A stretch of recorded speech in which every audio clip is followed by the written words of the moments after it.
All right, let's welcome in our next guest. You can find him on Twitter at Keith Smith NBA. You can read him at Spotrac. It is Keith Smith. What's going on, Keith? It's a quiet time in the NBA for a change, but that's about to change in a day or so. Well, the complaining has never stopped, and there's no, that's true. I will say, and I have to admit, and maybe you disagree with me totally. Nothing bores me more than complaining about NBA All-Star games when it comes to basketball. It's just it's a side product. It's not. I get that it's a big night for the NBA schedule. I get that advertisers really care. I get that young fans want to see stars, and they really did not deliver on that super well. But I'm bored by the narrative of bad All-Star games. Every All-Star game is bad, basically in every sport. Yep, and it's been that way for years and years and years. I grew up on the NBA of the 80s and the 90s, and everybody has romanticized, what these All-Star games were then, and they have these memories of moments from those games that were really cool, and maybe the final 5 minutes of a close game, guys played kind of hard, but for the most part, it was just like these are. Nobody wants to get hurt in an exhibition game. Their teams don't want them to get hurt. Everybody's just, hey, we're out here to put on a little bit of a show and have some fun, and that at the end of the day was what it was. I thought this version was a little bit more competitive, especially the game with I think they were called the OGs against the Rising Stars, because nobody wanted to lose to a team of young guys with that, and that part was a little bit fun. But, yeah, for the most part, I just don't really get why people gripe and complain about it, because they'd be the first ones to lose their minds if their best player got hurt in a meaningless exhibition game. Yeah, I think you're exactly right. And, yeah, maybe you find a way to split up the team so you have older guys on one team and younger guys in the other, and it builds some competition. But I think actually the more you simplify the game, the better it's going to be. And I know that doesn't mean it's a good product, but as you mentioned, go back and actually look at the scores in the 90s. Yes, some games went to overtime, but there were 40-point blowouts then too. So I don't really want to get too hung up on the All-Star game because it's behind us, and I'm grateful that it's behind us. So let's look forward to the second half of the season. You're right, because of the LA wildfires, we actually have a game tomorrow, so a very short All-Star break for some of these teams. But let's just talk big picture before we get into some Utah Jazz basketball. What's the storyline or two or three storylines you're looking for over these final 30 games of the season that you think dictate what's going to happen as we go into the playoffs? Yeah, I think in both conferences we know who the number one seeds are going to be. The Cavs and Thunder have put so much distance that it would really be, a disaster if they fell apart and didn't finish with the one seed. So I think we're now down to, all right, what are the rest of the seeds going to look like? Who's going to, make that push to get home court advantage? Who our team's going to start to play, I like to call it seeding shenanigans, where it's, all right, well, we'd rather play that team in the second round than the, finals, or let's try to line up an easier first round matchup or whatever it may be. Let's see if, we get a little bit of that. And then I think especially in the Western Conference, you've only got 2-3 teams that are kind of out of it, and everybody else is battling for position here. So I think that part is going to be really, really fun to watch and see, all right, ultimately who makes it and who doesn't, down the stretch in that Western Conference. So that's going to be a lot of fun to monitor here over the next, really, I like to say, we come out of the All-Star break and it's like sprinting a marathon to the end because there's still 30 or so games left for everybody, but you're in a full-on sprint to get there. Yeah, of course, all eyes, and rightfully so, actually, maybe for once, all eyes are going to be on the Lakers because it is the most fascinating story of what happens. We got an up-close look at them in Salt Lake City, really with back-to-back games. First, Luka's debut on Monday night, and then a disastrous performance from the Lakers on Wednesday. And maybe it was the last game before the All-Star break, and it was the second game after the trade deadline that they had their guys together, and the Mark Williams trade had fallen apart. But if I were a Lakers fan, I would have been pretty spooked by what I saw because the defense is going to be as bad as we expected, and then they really don't have any front court depth at all. I mean, it could get ugly over these last 30 games, which is tough because they've had a pretty great year. They're in the 5th seed in the West. What do you expect from the Lakers over the next 30 games? Yeah, I think it's going to be a little bit bumpy. I think it's going to take their offense a little while to figure it out with Luka and LeBron James. I think they will. Those two guys are two of the smartest players in the league. They're going to be able to sort, and they're two of the best at diagnosing things on the fly in games and figuring it out. But the reality is, you're absolutely right, their defense is going to be terrible. They don't have, a single guy in that starting group that's an above-average defender. It's really pretty rough, and they don't have good point of attack defense. They don't have good rim protection behind those guys. it's going to be tough for them. A guy like Dorian Finney-Smith, I think, is going to have to play a massive role down the stretch for this Lakers team just because he's one of the very few guys who will really defend. All that said, I think J.J. Redick's a pretty smart coach. I think what he'll do here is, all right, if we got to win games 125, 120, that's what we got to do.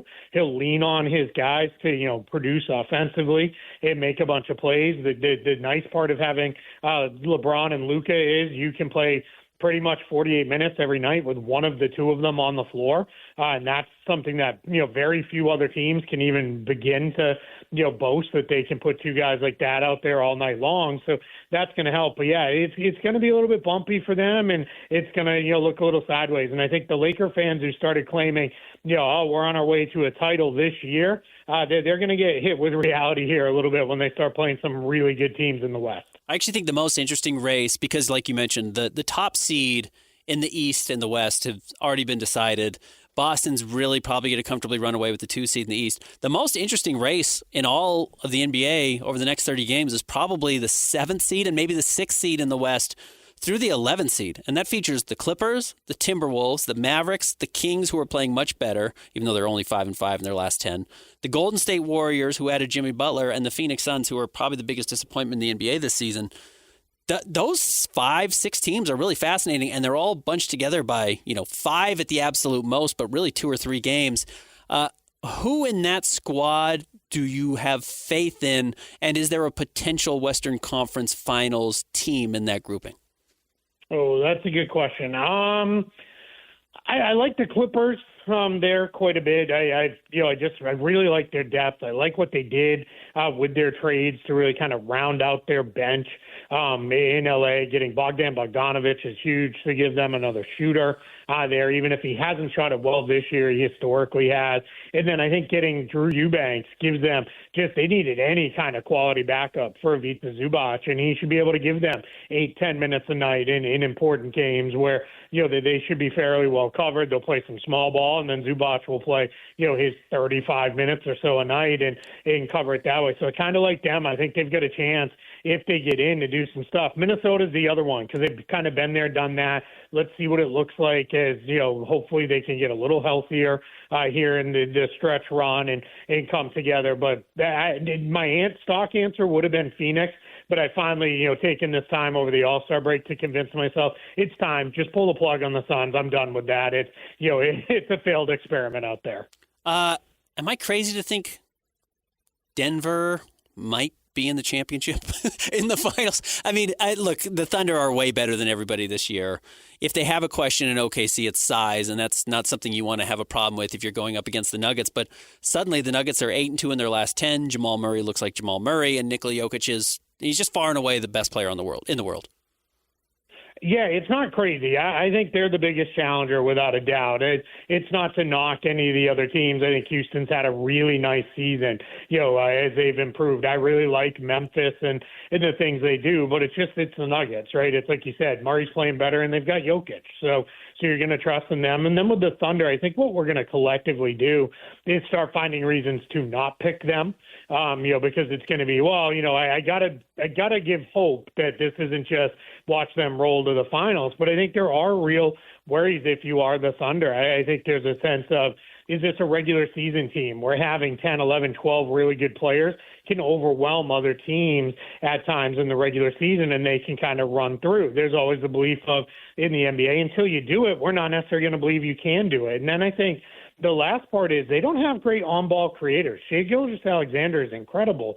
Jalen Williams is growing into that role. But after those two guys, you look around that roster, and it's like, who else do you trust to go get a bucket in a game if another team can do a good job defending those guys? So it's going to be a little bit of a challenge for them. I think Denver could definitely push them. I would still pick the Thunder to come out of the conference, but it would not shock me at all if it was the Nuggets. I think to your point, and as we talk about teams, because there's never been a perfect basketball team, but we've had these runs of, extremely good teams that have championship windows open for 3 and 4 years, and it's because they are so well built. Now we've had 6 different title teams in 6 years. We might have another with the Thunder. Are we just going to have to get used to the idea, even though the Celtics were pretty complete last year, that flawed teams are going to start winning titles, and maybe more flawed teams than ever are going to be able to win titles? Yeah, I think there's something to that. I think part of what it comes down to now in the NBA, it didn't quite so much used to be this way. This was more of a NFL thing or even a March Madness thing. Was it's who gets hot at the right time, and then what are your opponents going through? Last year, a lot of teams had injuries. Part of the reason the Pacers made it to the East Finals was they didn't play anybody healthy till they ran into Boston. I don't discount the Celtics title even in the slightest, because not only did they beat everybody, but they kind of drilled everybody along the way, regular season and playoffs. When all was said and done, if you really look at it, that was a historically good team last season. But yeah, I definitely think there are these spots where as we get into it with these players and teams where it does become, all right, what is it they can do, and is it something you can get around in the postseason? Is it, all right, well, we don't really shoot it well, but we can do this, okay, or we don't rebound well, but we can do this. If you can work around those flaws, yeah, absolutely. I think we're in just a different place where, there's a lot of really good teams, and none of them are, overwhelming, especially this season. Keith's Jazz fans are turning their attention, and by turning, I mean they turned their attention to the draft starting right as the season opened last year. But you look at this year's draft, you can't guarantee yourself a top 4 draft pick. You can guarantee yourself top 5, and the Jazz aren't going to get passed by the Wizards, so I don't think there's any way that they're going to be anywhere better than guaranteed top 6. But let's say, as you've looked a little bit at the draft, I know you're an NBA guy, but if you're a Jazz fan, are you happy if you get only top 2? Only top 3? Are you happy if you get top 4? Have you got a sense of where some of maybe the tiers are in this year's draft? Yeah, I mean, there's the Cooper Flag tier all by himself at 1. I like Dylan Harper. I like Ace Bailey, but Cooper Flag he's the guy.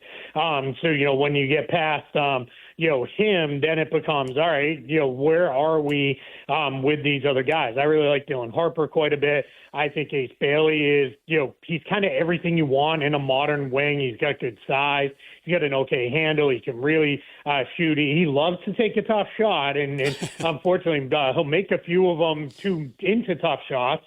So that's a little bit of a challenge. But then you get guys like VJ Edgecombe and Kasparis Yakushonis, who are going to be really good guards and wings in this league that can really help. So if you're a Jazz fan, I think as long, like you said, you're going to be in the top 6, hopefully even higher than that. If you come away with a top 3 pick, I think you're feeling pretty good about, all right, we're going to get one of Flag, Harper, or Bailey. And then after that, if you do have an unlucky night in the lottery and you slide down a little bit, all right, well, we're still going to probably get Edgecombe or Yakushonis. And with the other guys they've got on the roster, you start to have the makings of, all right, we can build back with this team. Because I know it's been a disappointing season, wins and losses, but I think some of the young players have really shown some stuff for Utah this year. Find him on Twitter at Keith Smith, NBA. Read him at Spotrac. Keith, thanks for breaking up your mini vacation to talk to us, and enjoy the NBA season starting again tomorrow night. I appreciate it. Thank you so much for having me.